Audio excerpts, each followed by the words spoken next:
अक्सर बात हुआ करती थी, आप सब कहा करते थे मगर मुझे अखरा करती थी।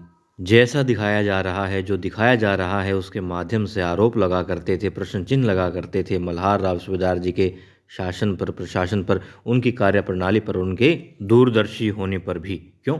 क्योंकि अक्सर देखा है बाल खंडेराव पर हमला, फिर जब बड़े हो गए देवी अहिल्या पर भी हमला हुआ, महल के अंदर भी हमले हुए हैं। मल्हार राव सूबेदार जी को महल के अंदर मारने की कोशिश की गई। जब देवी अहिल्या गर्भवती थी तब भी उनको विष दिया गया, कोशिश की गई, प्रयास किया गया। मतलब बहुत बार ऐसा हुआ है।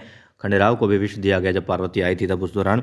मगर आज तक किसी भी, जितने भी हमले हुए हैं, जितने भी षड्यंत्र हुए हैं, किसने किया, कैसे किया, पता नहीं चला। जो गुप्तचर विभाग है सोया रहा, जागा नहीं, अभी तक नींद नहीं खुली उसकी।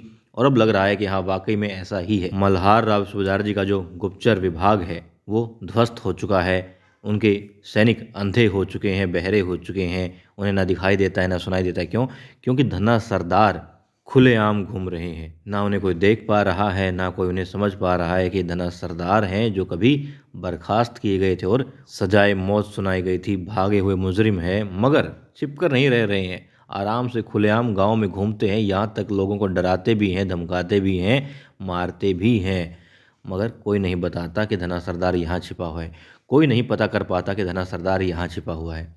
इतने साल गुजर गए, वो आराम से रह रहा है। और कमाल की बात तो ये, उस गांव में रह रहा है जिससे भावनात्मक रूप से लगाव है खंडेराव का। मतलब आते जाते भी रहे होंगे, जब लगाव है तो उसके बारे में पता भी किया होगा, थोड़ा बहुत तो कभी आए गए होंगे। ऐसा तो है नहीं कि हाँ जागीर मिल गई और फिर भूल गई। इस बात से तो यही साबित होता है कि धना सरदार गुन्नू जी ही वाकई में प्रशासन अपना अच्छे तरीके से चला रहे हैं।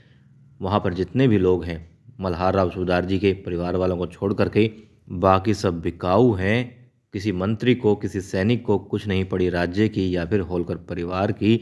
जबकि राजा को तो भगवान का दर्जा दिया जाता है, मगर वो लोग नहीं जानते, नहीं मानते।